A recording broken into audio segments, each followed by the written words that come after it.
Il y a des moments où tu ne l'as pas choisi, tu ne l'as même pas cherché. Et pourtant, c'est là, un changement, un imprévu, quelque chose qui bascule. Et ça te bouscule. Tu ne comprends pas tout de suite pourquoi tu réagis comme ça. Pourquoi tu passes du rejet à la colère et du doute à la fatigue. Tu te dis peut-être, je devrais déjà avoir digéré tout ça. Mais non. Tu es juste en train de vivre la courbe du changement. Et elle est normale, universelle, humaine. Ce que tu vois à l'écran, c'est une version illustrée de la courbe de Kubler-Ross. Elle commence toujours par un changement subi, un choc, une transition, un bouleversement. C'est aussi l'expression du deuil. Par exemple, celui de passer de salarié à chef d'entreprise, de célibataire à la vie de couple, ou encore de la vie de couple à la parentalité. Cette nouvelle étape consiste aussi à faire le deuil de ta vie d'avant et de changer tes repères, de sortir de ta zone de confort. Et là, ton système réagit. 1. Le choc, tu te figes. Ensuite, le déni, tu refuses. Ça va passer, ça ne me concerne pas. Puis la colère, tu résistes, tu luttes. Tu veux que ça revienne comme avant. Et tu rentres ensuite dans la négociation. Tu veux faire des compromis. Tu grattes du contrôle. Puis tu arrives dans le bas de la vague. Et là, la dépression.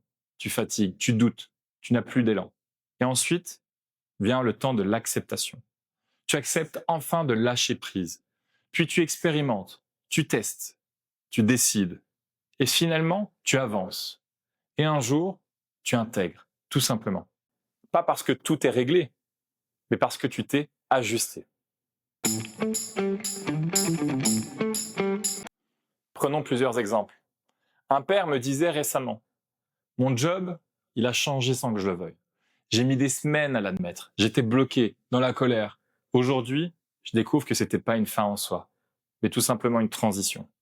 Un autre me racontait, je me sentais inutile, vidé, mais maintenant, je vois que c'était juste la descente de la courbe et que j'en ressors avec d'autres ressources.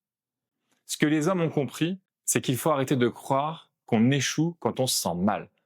Parfois, en fait, on évolue, mais ça fait peur, ça fait mal. Mais au final, ça passe. Tu ne peux pas changer la courbe, mais tu peux l'accélérer. Tu peux t'y situer. Et quand tu sais où tu es, tu peux choisir comment t'accompagner toi-même, avec un peu plus de douceur, un peu moins d'auto-jugement. La conscience de cette courbe, c'est déjà un acte de présence et un outil de respiration.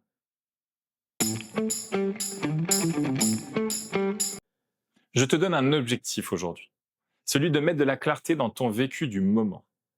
Mes consignes sont les suivantes. 1. Regarde la courbe interactive dans le module. 2. Place-toi là où tu te reconnais aujourd'hui.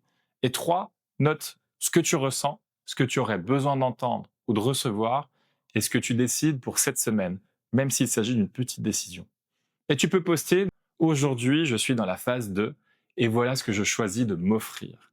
Et si tu veux soutenir un père, un autre performeur, alors laisse un commentaire sobre. Je t'entends et je suis là aussi. Pour conclure, tu n'as pas absolument besoin d'aller vite. Tu as besoin de reconnaître là où tu en es exactement dans le processus. La transformation, ce n'est pas un sprint, mais comme tu le vois, c'est une traversée. Et parfois, le seul courage, c'est de continuer d'avancer, même doucement. Tu n'es pas seul. Tu es en chemin. Et ce que tu ressens a toute sa place ici. À toi de poser ton repère et d'honorer ce passage. C'est maintenant à toi de passer à l'action.